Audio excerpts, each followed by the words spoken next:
Ananya's Nananani Homes, a paradise for senior citizens, Coimbatore. போட வேண்டிய account நம்பர்ல ஒரு டிஜிட் ஜீரோவை தப்பா டைப் பண்ணிட்டான். அனுஜ் ஸ்டைல்ஸ் ரகங்கள் பலவிதம், ஒவ்வொன்றும் உலகத்தரம். மகாராஷ்டிராவோட வெற்றிங்கிறது மிகப்பெரிய ஸ்வீப் தான். வளர்ச்சிங்கிற முழக்கத்தை பாரத பிரதமர் மோடி அவர்களும் திரு அமித்ஷா அவர்களும் வந்து அந்த முழக்கத்தை வந்து வளர்ச்சிங்கிற முழக்கத்தை தான் முன்வைத்து பிரச்சாரம் பண்ணாங்க. சென்ட்ரல்லையும் பிஜேபி, ஸ்டேட்லையும் பிஜேபியின் ஆட்சி சார்ந்த ஒரு சிவசேனை, ஆனா பாஜக அவர் வந்து பாஜகவுடைய எல்லா திட்டங்களையும் அமல்படுத்தினார். அது ஒரு பெரிய வெற்றி. யோகி ஆதித்யநாத் அமல்படுத்தலையா என்ன? நேரடியான முதல்வர், பாஜகவின் முதல்வர் நாடாளுமன்ற தேர்தலில் பெரும் தோல்வி. தேர்தலுக்கு பிந்தைய கருத்து கணிப்புகள் கூட ஜார்க்கண்ட்ல பாஜக ஜெயிக்கும், ஆனா ஜார்க்கண்ட் முக்தி மோர்ச்சா அடிச்சு தூக்கிட்டாங்க. காங்கிரஸ் கூட்டணி 50+, பாஜக 30 தாண்டுமானே தெரியல. பாஜக தன்னுடைய யுக்திகளையும் தன்னுடைய அரசியல் பயணத்தை அங்க மட்டும் செல்லுபடி ஆகல, இனிமேலும் பயணிக்கும். இப்படி ஒரு வாதம் வைக்கிறாங்க. இவங்க ஜார்க்கண்டை நைஸா தள்ளி விட்டுட்டு பெரிய மகாராஷ்டிராவை தூக்கிட்டாங்க. ஏன்னா இப்ப கேட்க முடியாதுல்ல, மகாராஷ்டிரால ஏதோ நீங்க வேலை பண்ணிட்டீங்க. உத்தவ் தாக்கரே சிவசேனா இந்த சார்ஜ் வைக்கிறாங்க, அதாவது பண்ணிட்டாங்க. தோத்தவங்க எப்பயும் வைக்கிற சார்ஜ் தான் இவிஎம் மிஷின் சரியில்லைங்கிறது. அறிவு சார்ந்த சிந்தனையோடு ஒரு வளர்ச்சியை நோக்கி வாக்களிச்சாங்கன்னா உடனே அதுல தப்பு இருக்கு.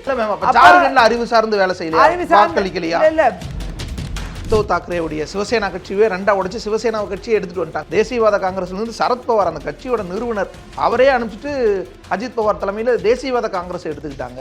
பாஜகவுக்குள்ள காங்கிரசினுடைய பல தலைவர்களை உள்ள எடுத்துக்கிட்டாங்க. அந்த கட்சியே ஓரமா தள்ளிட்டு இப்ப அவங்க தான் ஜெயிச்சிருக்காங்க. இது பாஜக வெற்றி இல்ல அப்படின்னு ஒரு பாஜக பெரும் தனி பெரும் கட்சியா வந்துருச்சு. எஸ், ஆனா அந்த வெற்றி பாஜகவின் வெற்றி இல்ல, மற்ற கட்சிகள்ல இருந்து இழுத்துக்கிட்டாங்க. இது பாஜக வெற்றி பெற்றாலே உடனே அதுல தப்பு நடந்திருக்கு தப்பு நான் நினைக்கிறேன். பெரும் தலைவர்களை பாஜக மற்ற கட்சிகள்ல இருந்து எடுத்துக்கிறாங்க ஏதோ ஒரு வகையில.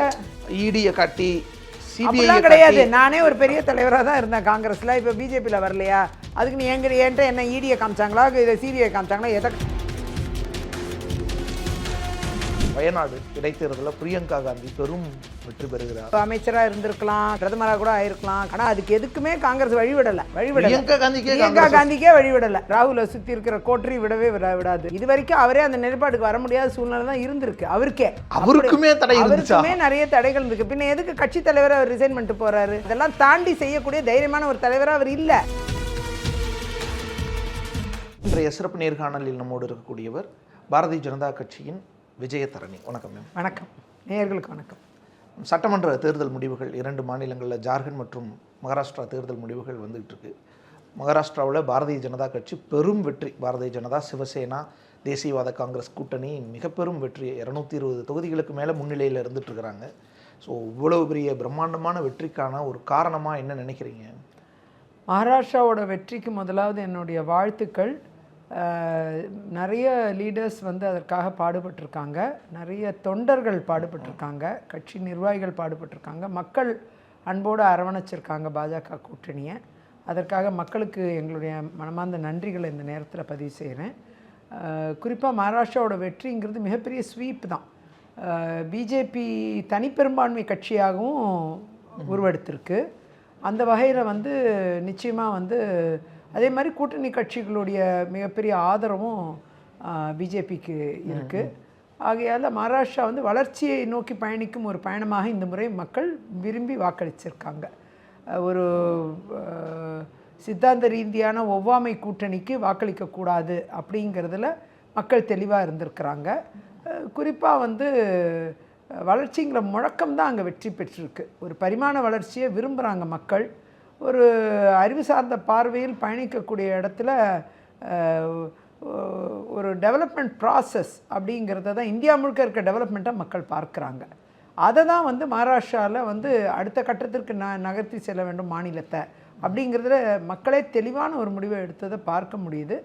பிரிவினைவாதம் பேசிய கட்சிகள் எல்லோரும் வந்து இன்றைக்கி மகாராஷ்டிராவில் பாஜக பெற்ற வெற்றியை ஒரு அதிர்ச்சியாகவும் ஆச்சரியமாகவும் பார்க்குறாங்கன்னா காரணம் வந்து அந்த பிரிவினைவாதம் மகாராஷ்டிராவில் செல்லுபடி ஆகும்னு எதிர்பார்த்தவங்களுக்கெல்லாம் ஒரு செம்மட்டி அடி கொடுத்துருக்கக்கூடிய ஒரு சூழ்நிலை தான் ஏற்பட்டிருக்கு. இது மாதிரி நிறைய, அதாவது ஒதுக்கீடுகள் கிடையாது, உள் ஒதுக்கீடு கிடையாது, இப்படிலாம் சொன்னதாக நிறைய வதந்திகள் பரப்பி விட்டாங்க.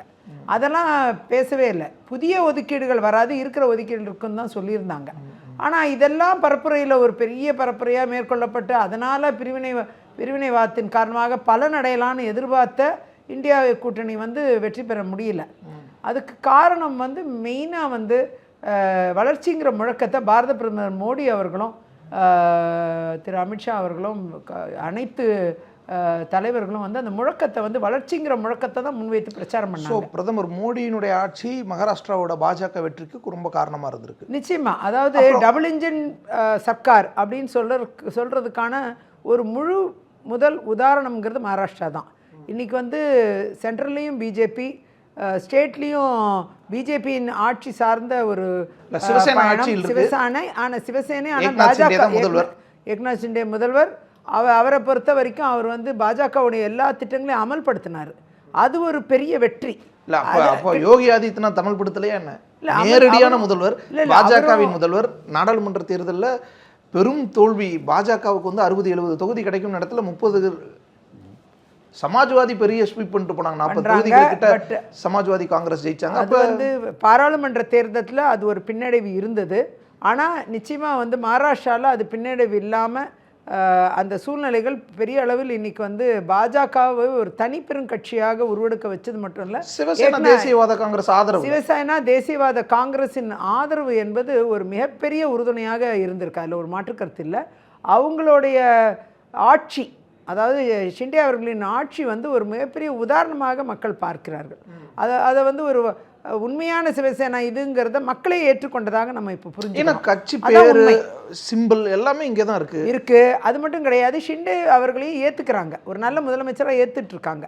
நம்ம அதையும் நம்ம ஏக்நாத் ஷிண்டேவினுடைய நல்ல ஆட்சிக்கான அதுக்கும் அவருடைய நல்லாட்சிக்கான ஒரு கிரெடிட்டும் கூட. நம்ம அதையும் உண்மையை வந்து என்னைக்குமே மறுபடியும் பேசுறதுல சொல்ல முடியாது, என்ன வேணா நடக்கலாம். ஆகையால இல்ல மேம், அவர் தானே ஆட்சியில் இருந்தாரு, அவருக்கு ஒரு மதிப்பெண் தானே இது இருக்கும். பாஜகவை பொறுத்தவரை நிச்சயமாக கொடுத்த விஷயங்கள், கொண்டு சேர்த்த விஷயங்கள், பேசிய விஷயங்கள் எல்லாத்துக்குமே முக்கியத்துவம் கொடுப்பாங்க, அதில் பின்வாங்க மாட்டாங்க.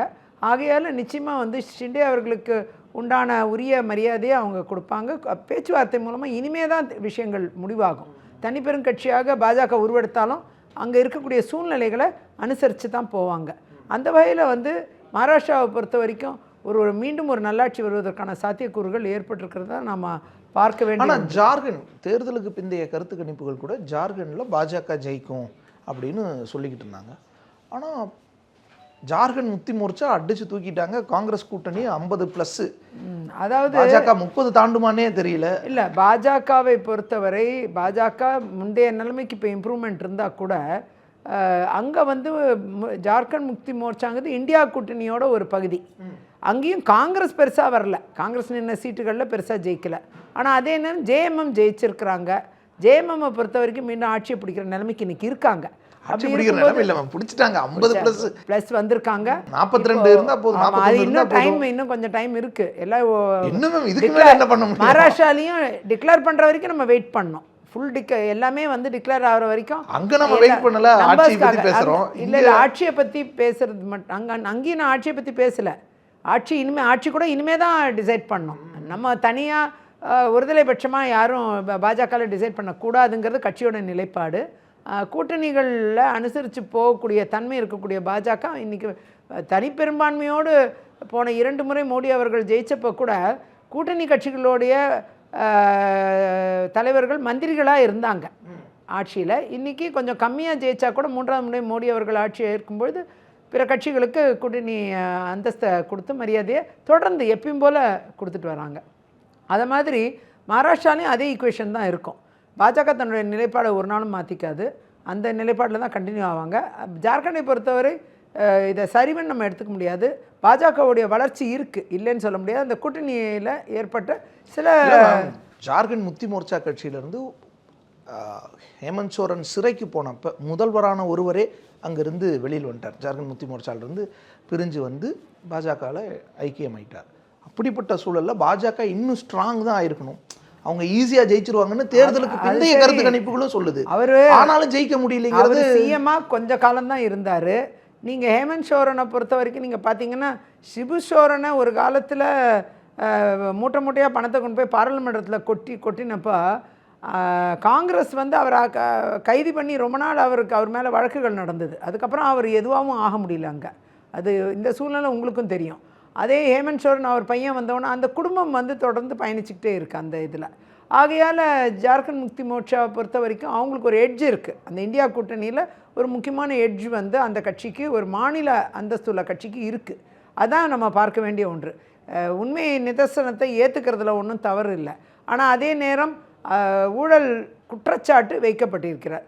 அது குற்றவாளியாக ஆகும்பொழுது அந்த மக்களுடைய மனநிலைமை என்னவாக இருக்குங்கிறது பின்னாடி தான் நம்ம பார்க்கலாம். அப்படி குற்றச்சாட்டுகள் வச்சு கைது செஞ்சு சிறைக்கு அனுப்பியும் மக்கள் அவரை மறுபடியும் தேர்ந்தெடுக்கிறாங்கன்னா மக்கள் அவரை நம்புறாங்க.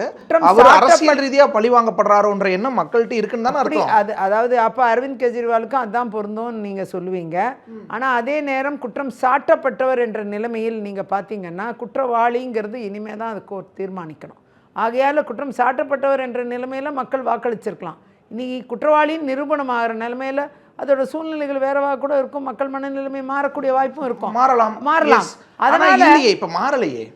குற்றம் சாட்டப்பட்டவருக்கும் குற்றவாளிக்கும் வித்தியாசம் இருக்குல்ல. குற்றவாளின்னு இனிமே தானே பார்த்தா பிரதமர் மோடியிலிருந்து பல பாஜக முதல்வர்கள் மேலேயே எதிர்க்கட்சிகள் குற்றச்சாட்டுகளை முன்வைக்குது. நிரூபிக்கப்பட்ட மக்கள் மனநிலை மாறலாம். நிரூபிக்கப்படல. நிலைமைக்கு அவர்கள் தான் எல்லா வழக்குலயும் எல்லா வழக்குலயும் அப்படிதான். இவங்க வழக்குலயும் அதுதான். குற்றம் சாட்டப்பட்டவர் என்ற நிலைமையில் மக்கள் மனநிலை வேறவா இருக்கும். குற்றவாளி நிரூபிக்கப்பட்ட மக்கள் மனநிலை வேறவாக இருக்கும். ஜார்க்கண்ட்ல மட்டும் பாஜகவுக்கு இவ்வளவு பெரிய அடி வெற்றி பெறுவதற்கான எல்லா வாய்ப்பும் இருக்குன்னு அவங்களுக்கு சொல்லப்பட்ட நிலையிலும் கூட அவர்களால் வெல்ல முடியல. ஒரு சிறிய மாநிலமா இருந்தா கூட இன்னைக்கு ஜார்க்கண்டை பொறுத்தவரை பாஜக தன்னுடைய யுத்திகளையும் தன்னுடைய அரசியல் பயணத்தையும் இனிமேலும் பயணிக்கும். இனிமேலும் அதாவது தோல்விக்குண்டான காரணங்கள் என்னன்னு ஆய்வு பண்ணுவாங்க. இப்படி ஒரு வாதம் வைக்கிறாங்க இவங்க. ஜார்க்கண்டை நைஸா தள்ளி விட்டுட்டு பெரிய மகாராஷ்டிராவை தூக்கிட்டாங்க. 80-81 சட்டப்பேரவை தொகுதி தான் ஜார்க்கண்ட். அதை ஏன்னா இப்ப கேட்க முடியாதுல்ல, மகாராஷ்டிரால ஏதோ நீங்க வேலை பண்ணிட்டீங்க அதனாலதான் ஜெயிச்சிங்களான்னு கேட்க முடியாது. ஏன்னா அப்ப நீங்க எப்படி ஜார்க்கண்ட்ல ஜெயிச்சிங்கன்னு கேட்டுருவீங்க. ஆமா, ஒரு வேலையும் பண்ண முடியாது யாரும். இன்னைக்கு தேர்தல் கமிஷன் தன் பணியை சிறப்பா செஞ்சுட்டு வராங்க. அந்த வகையில சிவசேனா இந்த சார்ஜ் வைக்கிறாங்க. அதாவது பண்ணிட்டாங்க. தோத்தவங்க எப்பயும் வைக்கிற சார்ஜ் தான் இவிஎம் மிஷின் சரியில்லைங்கிறது. எல்லா தோத்தவங்க சொல்கிறது தான். அதனால் நாம் அதை ஒரு பொருட்டாக எடுத்துக்க வேண்டிய அவசியம் இல்லை. அப்போ ஜெயிச்சவங்க வெற்றி பெற்றதுல இவிஎம் மிஷின் சரியாயிட்டா அப்படிங்கிற இந்த கேள்வி வருது. இந்த லாஜிக் வச்சிருக்கிறதுக்காகவே சின்ன மாநிலமான ஜார்க்கண்ட் இந்த பக்கம் தள்ளிட்டு வச்சுக்கங்கப்பா அப்படின்ட்டு கண்டுக்காம விட்டு இங்கே பெரிய பெரிய மாநிலங்களை ஸ்வீப் பண்ணிக்கிறாங்க. அப்படிலாம் கிடையவே கிடையாது. நீங்கள் வந்து பெரிய மாநிலங்களில் புரிதலும் பெரிய மாநிலங்களில் வளர்ச்சியும் பெரிய மாநிலங்களில் மக்களுடைய மனநிலைமையும் வேறு மாதிரியாக இருக்குது. மகாராஷ்டிரா போன்ற மாநிலம் வந்து முழுக்க முழுக்க பிஸ்னஸ் கம்யூனிட்டி இருக்கிற மாநிலம். முழுக்க இந்தியாவுடைய வளர்ச்சி பொருளாதாரமே பேஸாக இருக்கிற இடம். நீங்கள் வந்து இந்தியாவுடைய 2வது தலைநகரம் என்று பார்த்தா அது மும்பை தான். பொருளாதார தலைநகர் மும்பை தான். அப்படி இருக்கும் பொழுது அங்கே வந்து தேசிய அளவிலான திட்டங்கள் எவ்வாறு செயல்படுத்தப்படுதுன்னு தான் மக்கள் பார்ப்பாங்க. வெறும் மகாராஷ்டிரா மட்டும் பார்க்க மாட்டாங்க. மகாராஷ்டிராவில் விதர்பாங்கிற ரீஜன் வந்து காங்கிரஸோட ஸ்ட்ராங் ஹோல்டு. ஆனால் இன்றைக்கி பார்த்தா விதர்பா வந்து இன்றைக்கி பிஜேபி அதிகமாக வெற்றி பெற்ற இடம் விதர்பாவாக இருக்குது. விதர்பாவில் தான் அதிகமான விவசாயிகள் தற்கொலை அப்படி இப்படின்னு பயங்கர பிரச்சாரங்கள் செய்யப்பட்டது. ஆனால் இன்றைக்கி அந்த விதர்பாவில் தான் இன்றைக்கி அதிகமாக பிஜேபி வின் பண்ணியிருக்கு. அதுதான் அந்த கேள்வியை கேட்டக்கூடாதுன்னு. அதனால் மக்கள் வந்து ஒரு அறிவு சார்ந்த சிந்தனையோடு ஒரு வளர்ச்சியை நோக்கி வாக்களிச்சாங்கன்னா உடனே அதில் தப்பு இருக்குது அப்படின்னு சொல்றாங்க. ஜார்க்கண்ட்ல அறிவு சார்ந்து வேலை செய்யல. இல்ல ஜார்க்கண்ட்லயும் அவங்க வந்து அந்த ஹேமந்த் சோரன் கட்சியை முக்தி மோர்ச்சா கட்சியை விரும்பக்கூடியவங்களா இருக்கிறாங்க. இந்த உடைச்சும் பாஜக ஹேமந்த் சோரன் கட்சியை உடைச்சும் பிரயோஜனம் இல்லாம போயிடுச்சு. அது உடைச்சது வந்து கட்சியை உடைச்ச மாதிரி தெரியலையே. ஒரே ஒரு நபர் தான் முதல்வரையே தூக்கியும் பிரயோஜனம் இல்ல. முதல்வர் ஒரு தற்காலிக முதல்வர் தானே இருந்தாரு. அது ஒரு பெரிய பலமா பார்க்க ஒருத்தர் பவர்ஃபுல்லான ஆள் தானே. அது அவ்வளோ இந்த ஒரு சார்ஜ் வைக்கிறாங்க. அவரு ஒரு 5 வருஷம் ஆட்சி புரிஞ்சிருந்தாருன்னா ஒரு ஏக்நாத் ஷிண்டே ரேண்டுக்கு இருந்திருப்பாரு.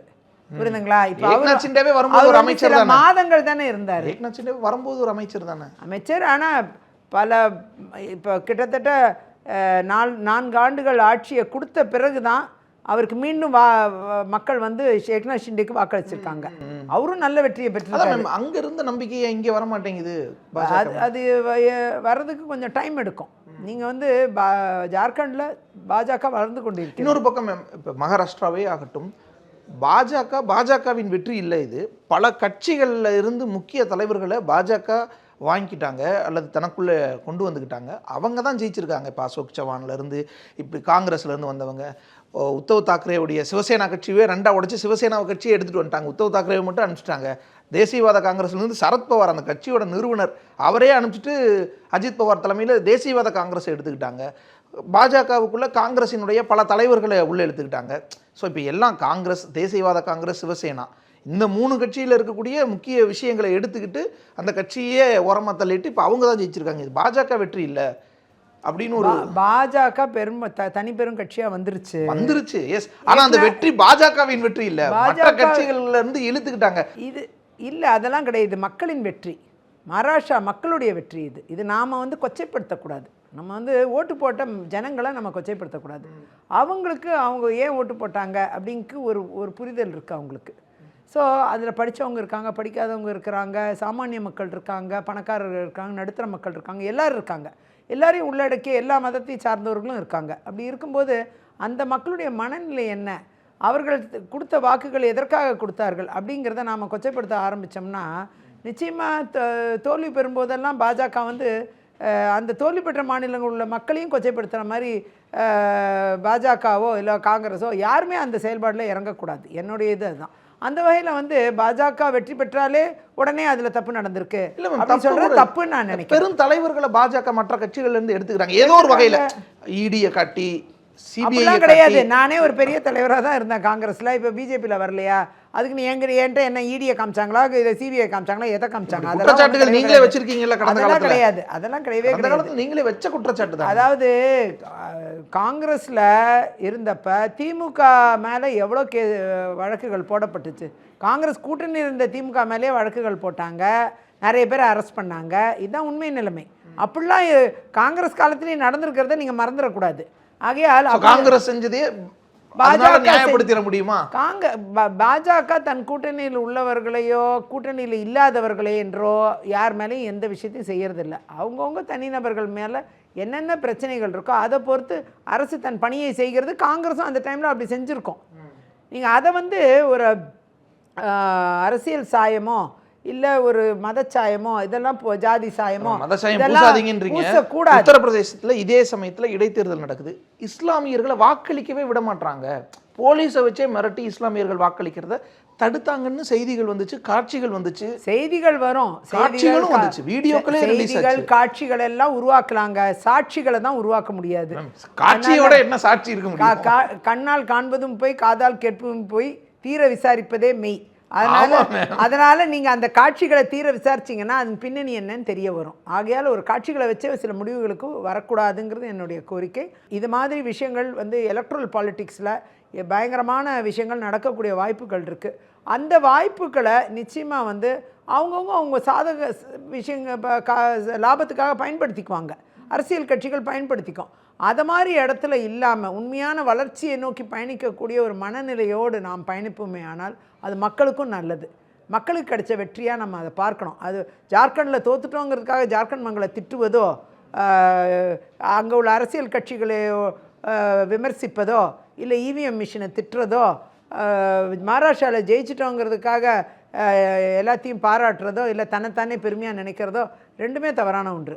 அந்த வகையில் மக்களை நாம் மக்களாக பார்க்க வேண்டும். மக்களின் மனநிலை அறிந்து அவர்களின் விருப்பம் அறிந்து நடந்து கொள்ளக்கூடியவர்கள் அரசியல்வாதிகளாக இருப்பார்களே ஆனால் நிச்சயமாக வந்து வெற்றி தோல்விக்கு அப்பாற்பட்டு மக்கள் தரக்கூடியதை அன்போடு ஏற்றுக்கொண்டு அவர்களுக்காக பயணத்தை, அரசியல் பயணத்தை மேற்கொள்ளக்கூடிய எந்த கட்சியும் எந்த தனிநபர் அரசியல்வாதியும் வெற்றி பெற்றவர்களாகவே கருதப்படுவார்கள். அவர்கள் எலெக்ஷன் பாலிட்டிக்ஸில் தான் ஜெயிக்கணும்னு அவசியம் இல்லை. மக்கள் மனதில் இடம் பெற்று கூட ஜெயிக்கலாம், அது கூட வாய்ப்பு இருக்குது. அப்படி இருக்கும்பொழுது நாம் வந்து ஒரு சில குறியீடுகளை வச்சு நாம் வந்து முடிவுக்கு வரக்கூடாது. ஆகையால் என்னை பொறுத்த வரைக்கும் மகாராஷ்டிரா தேர்தலின் வெற்றி என்பது கொண்டாடக்கூடியதாக இருந்தாலும் கூட, ஜார்க்கண்டின் தோல்வி என்பது வருத்தப்படக்கூடியதாக இருந்தாலும் கூட, ரெண்டையும் சீர்தூக்கி பார்த்து இங்கே வெற்றி பெற்றதுக்கான காரணிகள் என்ன நல்லதை நாம் செஞ்சோம் அப்படிங்கிறத பார்க்குற அதே நேரத்தில் இங்கே எது நமக்கு கெடுதலாக அமைந்தது, எவ்வாறு நாம் மக்களை தவறிவிட்டோம் என்ற ஆய்வு செய்யணும். Introspection is very important. அந்த வகையில் பாஜக தொடர்ந்து இன்ட்ரோஸ்பெக்ட் பண்ணக்கூடிய ஒரு கட்சி.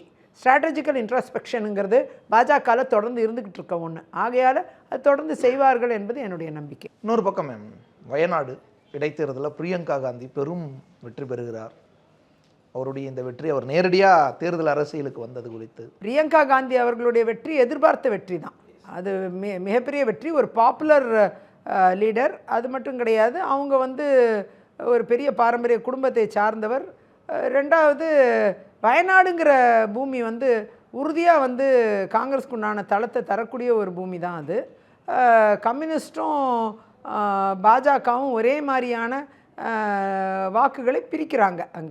அங்கே வந்து நீங்கள் வந்து சாதாரணமாக பாஜக 3வது இடத்துக்கு போயிடுச்சு. அது ஆட்டோமேட்டிக்காக அது எதிர்பார்த்த ஒன்று தான். அங்கே வந்து நீங்கள் வந்து ஒரே மாதிரியான வாக்குகளை கம்யூனிஸ்ட்டும் பிஜேபியும் பிரிக்கிறாங்க. அதே நேரம் சேர்த்துனா கூட பக்கத்தில் வரல. இல்லை, அதான் சிறுபான்மை பாப்புலர் லீடர்ஷிப் நிற்கும்போது அப்படி தான் வாக்குகள் வரும். பிரியங்கா காந்தி அவர்கள் வெற்றி பெறுக, அவருக்கு வாழ்த்துக்கள். அவரை பொறுத்த வரைக்கும் இந்த வெற்றி எதிர்பார்த்த வெற்றி தான். யூபியில் நின்று ஜெயிக்கிறத விட பன்மடங்கு வயநாட்டில் நின்று பன்மடங்கு மார்ஜினில் ஜெயிக்க முடியுங்கிறது அவங்களுக்கும் தெரியும், உலகத்துக்கே தெரியும். ஆகையால் அந்த வெற்றி வந்து உண்மையாக எதிர்பார்த்தது இப்போ அறிந்த வெற்றியே தான். இது ஒன்றும் புதுசாக நேராக அரசியலுக்கு வர்றது, நேராக நாடாளுமன்றத்துக்குள்ளே வந்து பேசுறது, தேர்தல் அரசியல் பிரச்சாரத்துக்கு பண்ணிட்டு இருந்தாங்க. இதெல்லாம் ஒரு 15 வருஷம் முன்னாடி பிரியங்கா காந்தியை எதிர்பார்த்தது. ஆனால் அவங்க 15 வருஷம் லேட்டாக வர்றாங்க. அதுதான் உண்மை. இவங்க 15 இயர்ஸ் முன்னாடி வந்து இந்த நாட்டில் அவங்க அமைச்சராக இருந்திருக்கலாம், காங்கிரஸ் ஆட்சியில் பிரதமராக கூட ஆயிருக்கலாம் காங்கிரஸ் ஆட்சியில். ஆனால் அதுக்கு எதுக்குமே காங்கிரஸ் வழிவிடலை. அதுதான் உண்மை. வழிவிடலை. பிரியங்கா காந்திக்கே வழிவிடலை. அதுதான் உண்மை. அதனால் இன்றைக்கி பிரியங்கா காந்தி இப்போ தான் இவர் எம்பிக்கே வரக்கூடிய சூழ்நிலை வந்திருக்கு. இப்போ அவங்க வேணால் நான் இப்போ தான் விரும்பினேன் அதனால் நான் இப்போ வந்தேன்னு சொல்லிக்கலாம். ஆனால் உண்மையாகவே காங்கிரஸில் பயணித்த எனக்கு நல்லா தெரியும், 15 ஆண்டுகளுக்கு முன்னாடியே தேர்தல் அரசியலில் வரணும்னு ஆசைப்பட்ட பிரியங்காவுக்கு வாய்ப்பு இல்லாமல் போனது எனக்கெல்லாம் தெரியும். எதனால் உங்களுக்கு வாய்ப்பு இல்லாமல்? அது நிறைய காரணங்கள். அது ராகுலை சுற்றி இருக்கிற கோட்டரி விடவே விடாது. அதுதான் உண்மை. எவ்வளோ அவங்க சிஸ்டர் இல்லை மேம், எப்படி அவர் சிஸ்டர் தான். ஆனால் அவரை சுற்றி இருக்கிற கோட்டரி இவங்கள விடாது இல்லை. இந்த உண்மையை யார் சொல்கிறது? நான் அந்த காங்கிரஸை விட்டு வெளில வந்த பிறகு தான் நான் சொல்ல வேண்டியதாக இருக்குது. இப்போ அவர் தன்னோட இடத்த ஆனால் இப்போ காந்திக்கு தான் கொடுக்குறாங்க. இப்போ தான் அந்த நிலைப்பாட்டுக்கே வந்திருக்காரு. இது வரைக்கும் அவரே அந்த நிலைப்பாட்டுக்கு வர முடியாத சூழ்நிலை தான் இருந்திருக்கு அவருக்கே. இப்போ அவராலேயே அதை முடியாமல் இருந்துச்சு, பிரியங்கா உள்ள கொண்டு வர முடியாமல் அவருக்கே அந்த சூழ்நிலை இருந்திருக்கு. அவருக்குமே தடை இருந்துச்சு. அவருக்குமே நிறைய தடைகள் இருந்துருக்கு. பின்ன எதுக்கு கட்சித் தலைவர் அவர் ரிசைன் பண்ணிட்டு போகிறாரு? அவரே இருந்து கட்சித் தலைவரும் இருந்திருக்கலாம், பிரதமர் ஆகிருக்கலாம், எல்லா வாய்ப்பும் இருந்ததே. அது ஏன் வேண்டான்னு உதறி தள்ளிட்டு போனார்? அப்போ அங்கே ஏதோ ஒரு நெருடல் இருக்க போய் தானே அந்த வேலைகள்லாம் அவர் செஞ்சார். அதெல்லாம் தாண்டி செய்யக்கூடிய தைரியமான ஒரு தலைவராக அவர் இல்லை. அதுதான் அங்கே பிரச்சனையே. காங்கிரஸ் இருக்க பிரச்சனையே அதுதானே. அவர் இருந்தால் அவர் பண்ணியிருக்கலாம். அப்போ அதுக்குள்ள தகுதியற்றவர்களாக மாறி விடுகிறார்கள் இல்லையா? அப்போனா 15 வருஷம் கழித்து தான் இவங்க ஒரு எலக்ட்ரல் பாலிடிக்ஸில் வர முடியுதுன்னா அப்போனா அங்கே ஒரு நெருடல் இருக்குன்னு தானே உண்மை. ஸோ காங்கிரஸுக்குள்ளே பிரியங்கா காந்தி ராகுல் காந்தியாலேயே பவர்ஃபுல்லான இடத்துக்கு வர்றதுக்கே நிறைய தடைகள் இருக்கும். இல்லாமல் இருக்காது. இருக்கிற பட்சத்தில் அவங்க அந்த தடைகளை மீறி அவங்க துணிச்சலாக நிற்கிறதுல அவங்களுமே தொய்வாக இருக்காங்க. அந்த தைரியமான பாலிடிக்ஸ்குள்ளே வர்றதுக்குள்ள மனநிலை அவங்கள்ட்ட இல்லை. Right ma'am. இப்போ நம்ம கடும் கோபத்தில் பல இடர்பாடில் காங்கிரஸ்லேருந்து வந்துட்டோம், பாஜகவில் சேர்ந்துட்டோம், எம்பி ஆவீங்க இல்லை மீண்டுமாவது எம்எல்ஏனா எதுவும் இல்லை. நீங்களே ஒரு இடத்துல ஒரு மேடையில் ஆதங்கத்தை எம்எல்ஏ நான் இப்போ நிற்கலன்னு சொன்னேன். எஸ் நீங்களே ஒரு மேடையில் எந்த பொறுப்பும் கொடுக்க மாட்டாங்கன்ற அந்த ஆதங்கத்தை எல்லாம் வெளிப்படுத்தி கொடுக்க மாட்டாங்க இல்லை, விரைவில் கொடுக்கணும்னு சொன்னேன். எஸ் அதுக்கு அர்த்தம் இப்படியும் இருக்குல்ல, இது வரைக்கும் கொடுக்கலைங்கிறதான அர்த்தம். கொடுக்கல, அது ஒரு 6 மாதம் தாண்டி போயிருச்சு, ரொம்ப நாள் ஆயிடுச்சு. இப்போ இது பேசியும் 2-3 மாதம் ஆயிடுச்சு. உள்கட்சி தேர்தல்கள் இப்போ நடந்துகிட்டு இருக்கு. அது முடிஞ்சு திரு நட்டா அவர்களின் மாற்றத்துக்கு பிறகு தான் மற்ற எல்லாரோட பொசிஷன்ஸ் எல்லாம் கன்சிடரேஷனுக்கு வரும். அதனால் அந்த உங்களுக்கும் பதவி பொறுப்பு வரும், நிச்சயமாக வரும். நீங்கள் காங்கிரஸில் 23 ஆண்டுகள் நான் வந்து உழைச்ச பிறகு, கடுமையான என்னுடைய கட்சியில் உழைப்புக்கு பிறகு தான் ஒரு எம்எல்ஏ சீட்டே கிடச்சிது. ஒரு புதிய கட்சிக்கு வந்திருக்கோம், ஒரு 20 மாதங்கள் கூட வெயிட் பண்ண முடியாதா என்ன? நிச்சயமாக வெயிட் பண்ணலாம், தப்பே கிடையாது. Ananya's Nananani Homes, a paradise for senior citizens, Coimbatore. பணத்தை தாண்டி பெருசா வேற எதுவும் இருக்கா? அனுஜ் டைல்ஸ் ரகங்கள் பலவிதம், ஒவ்வொன்றும் உலகத்தரம்.